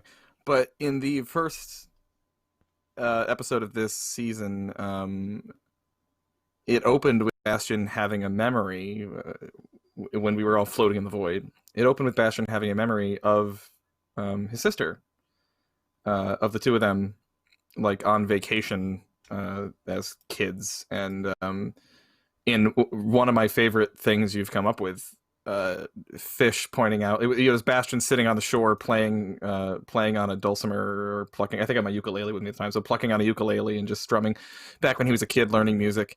And Katrin swimming nearby, and Fish pointing out something that he'd never noticed about that memory before, was that she never swims out of earshot. She always stayed close, where she could hear him. And that was a beautiful thing that I adored. And that has, now that you've prompted me with this, I really think that since we've arrived in Snowhaven, well, in the Frozen Wastes, that has been on his mind continuously since then, of actually realizing that he's missing her, which is not a feeling he's used to having. He spent a long time trying to get away from her. And I think he believes with their current circumstances that he's never going home again. And if not for that, it's just funny the way that this worked out. If not for that moment of Fish pointing that out to him, even though it was Fish trying to be nice and pointing out something pleasant about that memory, if not for that, he might not have cared that he was never going home again. But that has had him thinking. And there are things that he misses. And there was a time when him and his sister had great love for each other, and they started to almost rekindle that when they met up again in the Shadow Realm. And I think it's dawning on him. I really think, so basically Bastion went from, I'm never going to see my sister again, to, I'm never going to see my sister again. And I'm sure he probably believes that she thinks he's dead. I mean, whatever happened at the Collegium, the official story is probably gotten, I mean, God knows what's even left of the Collegium or left of Zobek after what happened, but the official story is probably that, you know, everyone's gone, and she probably believes that he's dead. And he, I think, knows on some level that she would be deeply broken up to hear of his passing, his untimely passing, and the fact that he can't reach out to her, the fact that he can't contact her, the fact that he can't comfort her through that is weighing on his mind right now, because he has no love for his parents at all, but he does still have that sliver of love for his sister, and that's his only family, and as far as he's concerned, and he can't do anything to reach out to them. And I think it's a painful kind of position that he's in right now. And I didn't realize any of that before you asked that question, but now that you've got me thinking about it, I do think that's actually where his head's at right now. It's a rough spot. Pickle.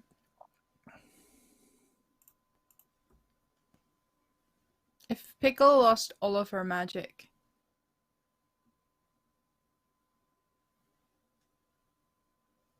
suddenly even smaller, even less able to help her friends in fights, what would she do? Ouch.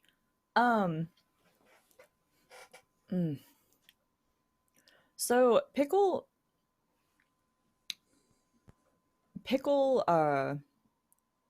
strives to be useful. And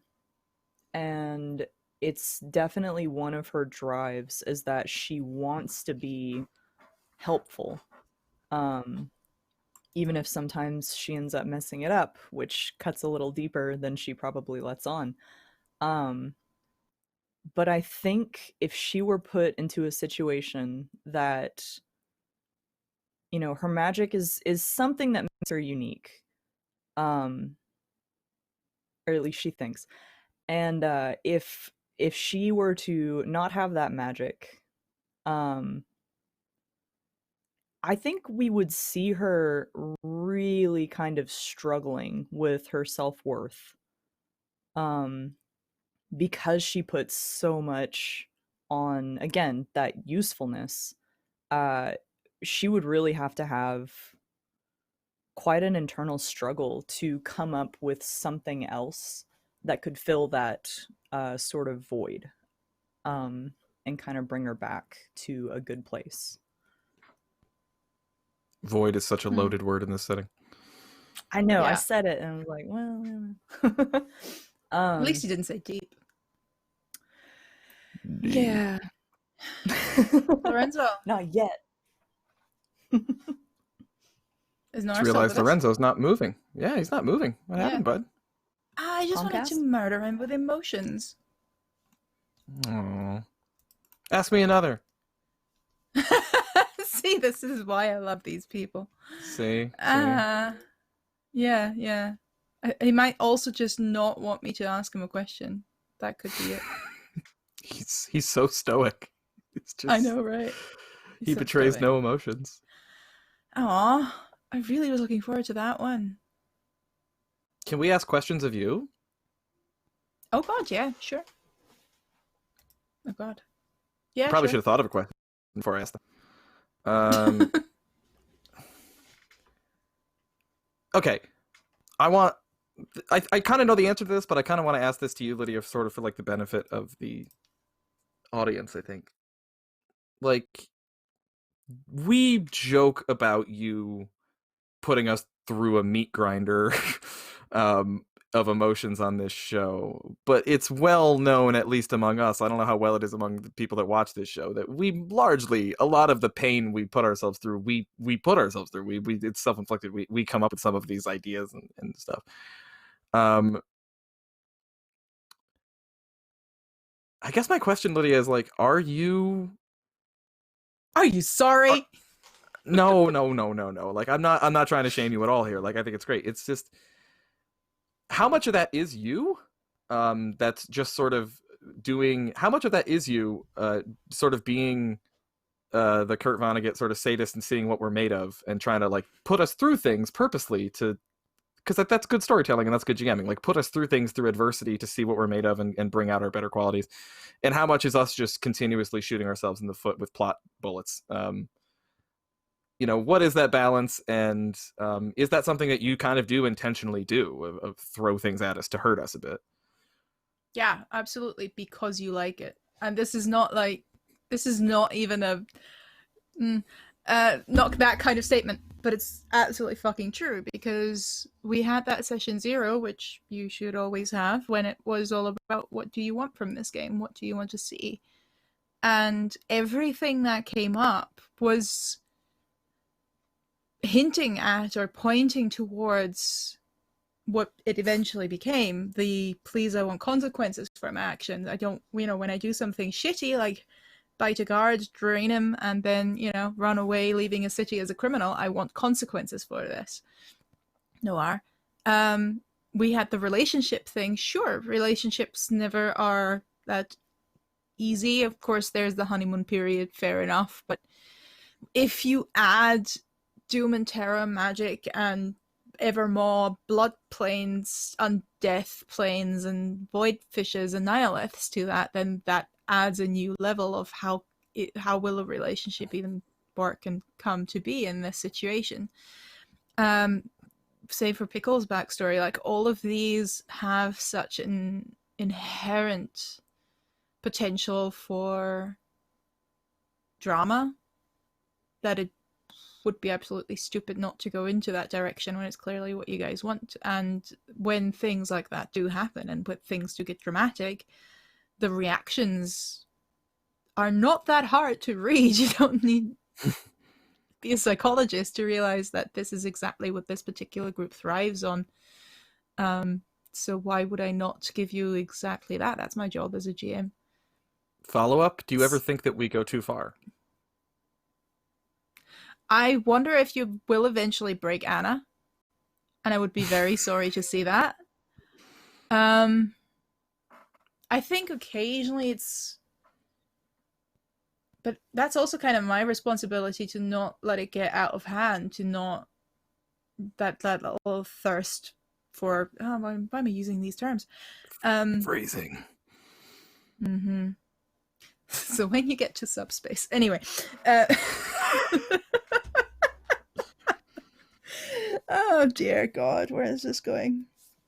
But it's kind of similar.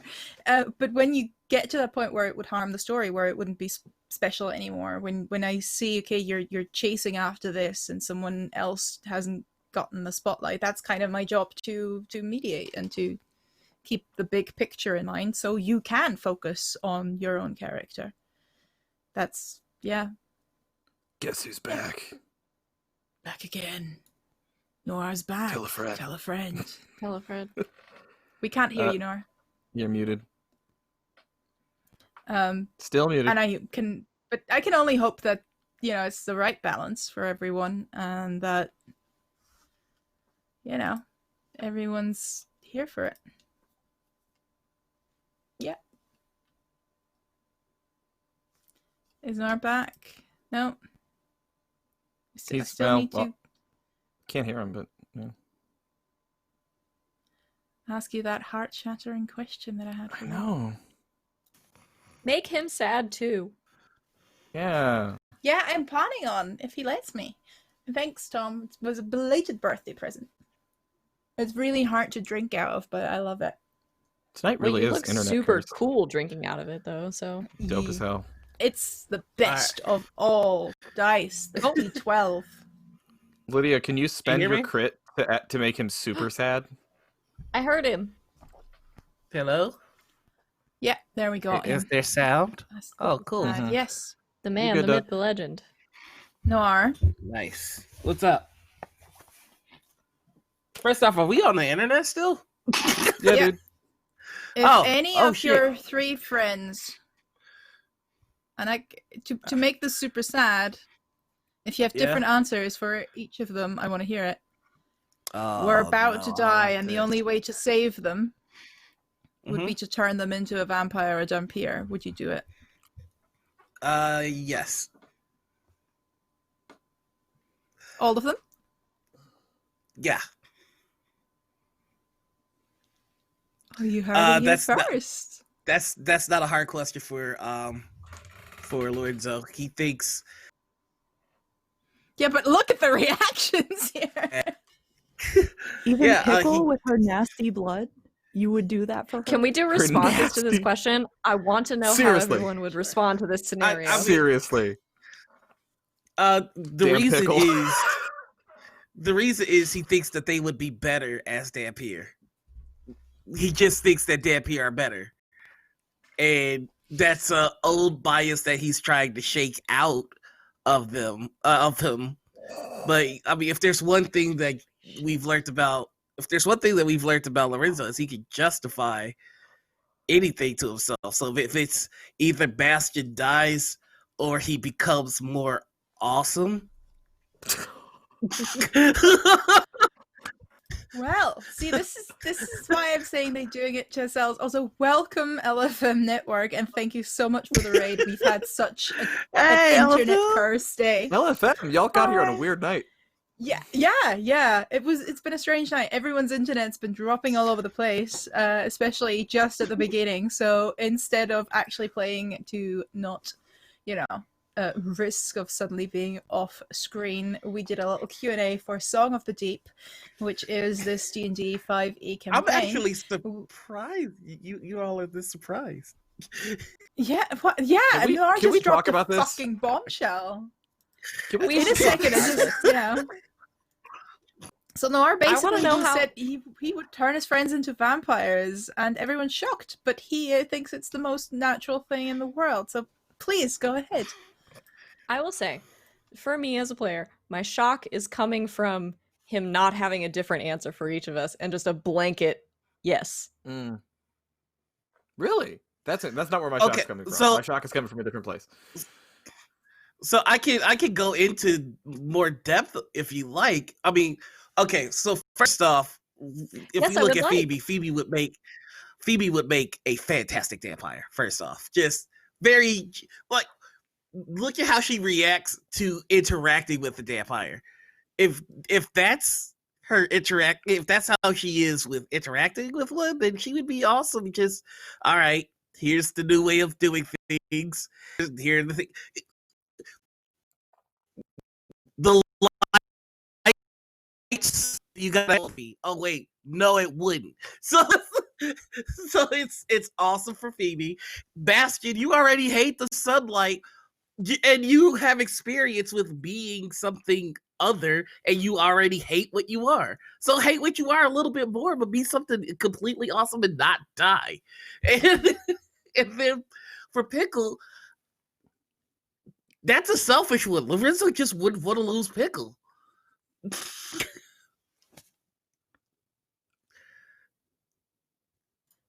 I find it super fascinating. Like, yeah, again, like Savvy said, that I am there was just slack-jawed blanket- yeah, shocked. yeah, because like like, hold on, I can't even word right now. Hold on, I know. Wow. Holy shit. like. Hold on, I'm gonna mute myself because there's like 50 more likes coming out. I can't do this. Hold on. Okay. Well, let me. You say that he has this old bias and this old prejudice that Dampier are fucking Yes. great. You, Yes. my dude, Lorenzo, Mhm. are the most self-loathing Dampier I've ever met. Well, you're the only one I've probably ever met. Yes. But you are remarkably self-loathing and ashamed of your heritage. And the fact that you would want to put that evil on any of us is wild to me. To keep So that- you sorry. alive. Yeah, I But you I know, feel and like I think that's the- I think. Oh, go ahead. sorry, like I know you mentioned like there's the Paladin Lorenzo and the Dampier Lorenzo. I feel like that's so hardcore you're Dampier Lorenzo. Like that's Yeah, super it polar. feels like you said, I mean it's kind of selfish and it's reasons. And like I don't know, like I don't want to like it, You're but right, I do. and you're right, and let me show you how this works. And this has been a constant. Lorenzo has constantly set up a wall where it's just like, I'm going to be paladin. This is my mindset. This is who I am. If you notice, every time he starts to go off the wire into the Dampier section, it's always kind of led in the guise of I'm still being a paladin. It's one of the most Perfect infuriating example things is- about it.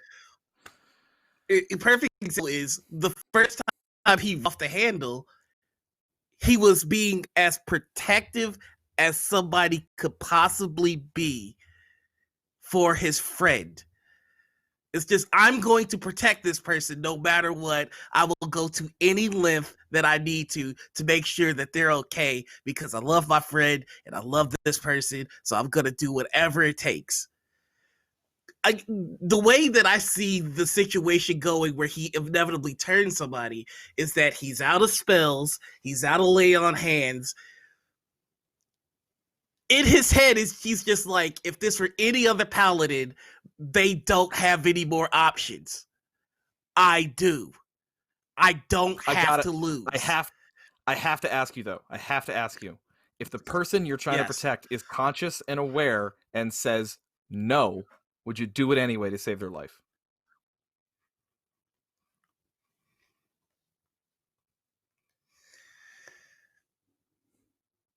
Phoebe, no. Pickle, no. Bastard, yes. Fuck you. So that's where my I follow-up would question was rather- coming in. Bastian, obviously, against this. Pickle? Yes, no, I'm becoming a vampire. Have to know. Oh man. I really have never considered this in the history of mankind. Pickle, I don't know is an acceptable answer to all of my questions. yeah, like I don't think this is something she's ever considered. And I mean, even knowing who Lorenzo is, like, I don't think that thought has ever crossed her mind, like, huh, what if I was a vampire? Oh, that sounds kind of I nice. think It might be nice to bite people. if everyone also turned, I think she'd be okay with it. But say that Lorenzo only turned her and like didn't turn anybody else, I think she might have problems with it. I don't know. I'll have to think. Oh, wow. Okay, so Man. here's the thing. I'm gonna. Here's the thing, Oh, and I can tell Bastion is pissed, but hold on. Here's the thing. Lorenzo doesn't have to bring Phoebe's body back to anybody. We don't know where she comes from. We don't know who she belongs to. Lorenzo doesn't have to bring Pickle's body back to anybody. We don't know who her folks are. We don't know who she belongs to. We've been in your home. We've met your family. I dig one of your family members. Like, bro, I've got to bring you back alive. No matter the Alive? cost. We could Alive? see now this is where things will get spicy, because if Bastard goes alive, then Lorenzo's gonna look at him like, yes, I'm alive. And so are you. He is good at turning these Unless- things around on Bastion. Unless everything you said about what I am is bullshit, I can't imagine why you would rather be dead. He's very good at that. See, and That's this that's some mighty heavy victim blaming coming from someone who just admitted that they would turn me into a vampire without my consent. To save your life and to make sure that the last thing that we saw was you beginning to mend a deep wound in your family. You're asking me to ignore all that and just let you die when I have the ability to save you. Even if I didn't want it, though, that's what's stuck in my craw, dude. Even if he said no. I know, but how many times has Lorenzo gone, let me die, and Bastion said no? I knew you were going to bring that up, too. Fuck. So it's just, to him, it's the same thing. Like, Colin? you don't let my stupidity kill me. I can't let your Thank you for reminding me perception of why I'm what not I a lawyer anymore. I've been thoroughly out-lawyered on this one. Colin, Yeah. Colin, does that answer your Yeah. previous question? What one? The one about how much of that is me and how much of that is you? Yeah, fair. Yeah. I Oh wait, what's going on here? You just do that. And that is why I love you all. But I don't think we can take this any further than we did with this beautiful question that we're still all reeling from. So Can I undercut you real quick? Because I'm the only one sure. who didn't answer the "Are you okay being a vampire?" question. oh sorry, I didn't realize. Yeah, are you okay being a vampire? Yeah. Yeah, baby's cool. I could literally see Phoebe being on the brink of death and things. So I could bring you back. You cool? Yeah. All right. Yeah. What are you waiting for? Sounds chill. I just didn't want it to be unfair. I asked everyone else the question. We Phoebe's kind of chill. assumed that Phoebe would be cool. I with have it, like... so many thoughts on that. I have so many fucking thoughts on this. Okay, we can do this later and play Carol's Whisper to calm down. We can't do it on stream because we will get sued. But Oh my god. important from this session to take away is A, these people are awesome and always have my back, and I love them for it and for many other things.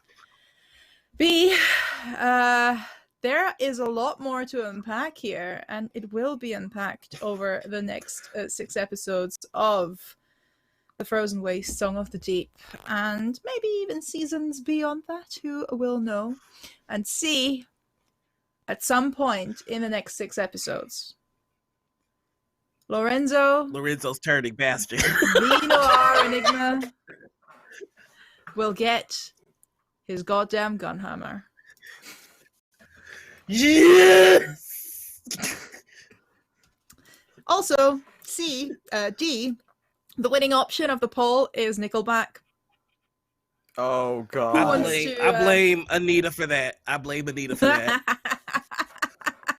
That's Who wants to that's take those that one goddamn from him? Canadians. Now, I will Who say, wants to... I did volunteer. Okay, we've got Phoebe. If you doing a don't want to do beautiful- it, I did volunteer. I'm I'm going so to do here this for it. I every want- episode now. Every episode, we're going to have a poll with a rendition of a pop song or a rock song, and we'll alternate. So at some point during the next week, Savvy Seaworth at Savvy Seaworth on Twitter, do follow that account right the fuck now, because we'll have Phoebe. Oh my god, doing Nickelback's Photograph. And we'll see what happens beyond that. But do follow them all, because they're all fantastic people and have fantastic streams Guys- and projects going on. Yes. Guys, we have weird Colin? lives. We just have very weird Yeah. lives. We just got into. Internet, I just I want love you to it. know Colin's gonna come at my neck about this vampire question. Man, I have so many feelings about this. So, Savvy, would you like to let us know what other projects you have on this week and where we can find you, so we can take this backstage and scream at Noir? Yes, I would love to. You can find me in one place, really. It's at Savvy Seaworth on Twitter. That's where I have my schedule posted, and I tweet about everything I'm doing. For the next 7 weeks, I am streaming 7 nights a week. Every single day, you can find me on the internet. I am here on Mondays doing this. I am also here on Encounter Roleplay on Wednesdays, running a game of I Hunt. It's Wednesdays at 6 p.m. Eastern Time. We had a premiere last week. It was incredible and everything I could have hoped for. A couple of my lovely players are in chat right now. There were zombies. There were drones with knives attached to them. Knife And drone. I don't- Yeah. And also, the game hates capitalism, so I don't think I have to say anything else about it. Come hang out with us for the next few weeks. It's great. When I'm not here on Mondays and Wednesdays, every other day of the week, I am on twitch.tv/game nights. That's game with 2 G's and nights with a K. Tomorrow, we are playing Masks. On Thursday, we're playing Good Society, the wonderful token-based Jane Austen RPG. And then what else am I doing this week? On Friday, I'm playing The Sprawl, which is a great cyberpunk game that also hates capitalism. So coming out with us then. And then Saturday, we're playing D&D. And then on Sundays, I run a game of Monster of the Week. It's been going for almost a year and a half now. And it's getting really intense. So that's what I'm doing this week. And the other thing I'm doing this week is looking forward to next Monday, when we can do this again. And I guess also what about singing Draku? Nickelback. You don't have to sing if you don't want to. It can be a dramatic poetry reading, but we'll figure that out, because that wasn't planned. But Draku, what about you? Where can we find you, fam? Yeah, so you can find me at Draku on Twitter. And then y'all probably saw me chatting in the chat as Draku3690 over here on Twitch. I'm a variety streamer on my own channel. Tomorrow, y'all might be interested. I will be playing Baldur's Gate 3.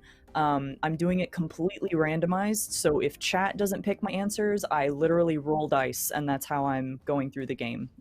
So it is nightmarish. You can watch me play Delilah Pickle, no relation, and it's pretty fun. Pretty fun time. Also this week on Friday, I will be participating in an Extra Life charity stream over on Valdriant's channel. That is a reskin of Forged in the Dark. It's Morphs in the Dark. It is an Animorphs game, and I am so excited for it. So that's this Friday at 3 p.m. Eastern. And that's, that's what I'm looking forward to this week. And just like Savvy, I'm looking forward to next Monday as well, to dive into some snow. Noir, the man who made Gunhammer happen.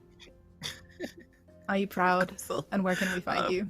I'm so proud of y'all. Thank you for making Gunhammer happen. Hey everybody, I'm Noir. You can find me on Twitter and Twitch as the Noir Enigma.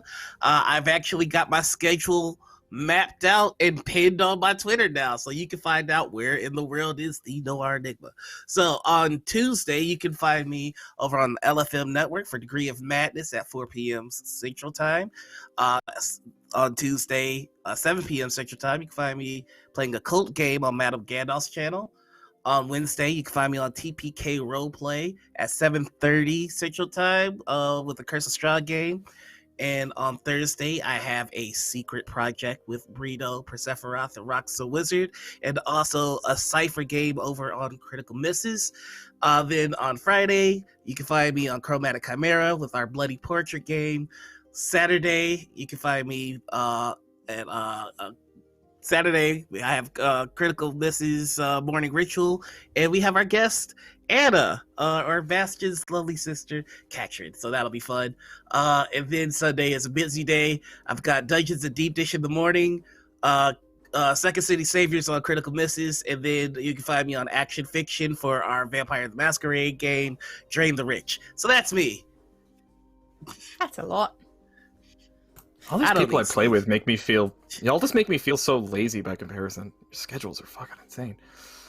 Noir, we're going to have a long talk about this vampire thing. But beyond that, put that in your schedule, homie. Beyond that, okay, so yeah, I'm Colin at Colonomicon on Twitter and Twitch and Discord and all the places. For this coming week, so tomorrow's the first episode of Achtung Cthulhu right here on Encounter Roleplay that I will be GMing. I am surrounded by like the coolest freaking people in that, and it's intimidating, and it's going to be awesome. It's going to be a game of Cthulhu Mythos Elder Gods meets the Nazis in World War II. Taking place in 1944, right toward the end of the war, and how far will the Nazis go to grasp defeat from the jaws of victory? Other way around, victory from the jaws of defeat. They're probably going to hang out with Cthulhu. That's pretty much what they're going to do. So, yeah, that's tomorrow at 2 o'clock Eastern, 2 to 5, right here on Encounter Roleplay. And then,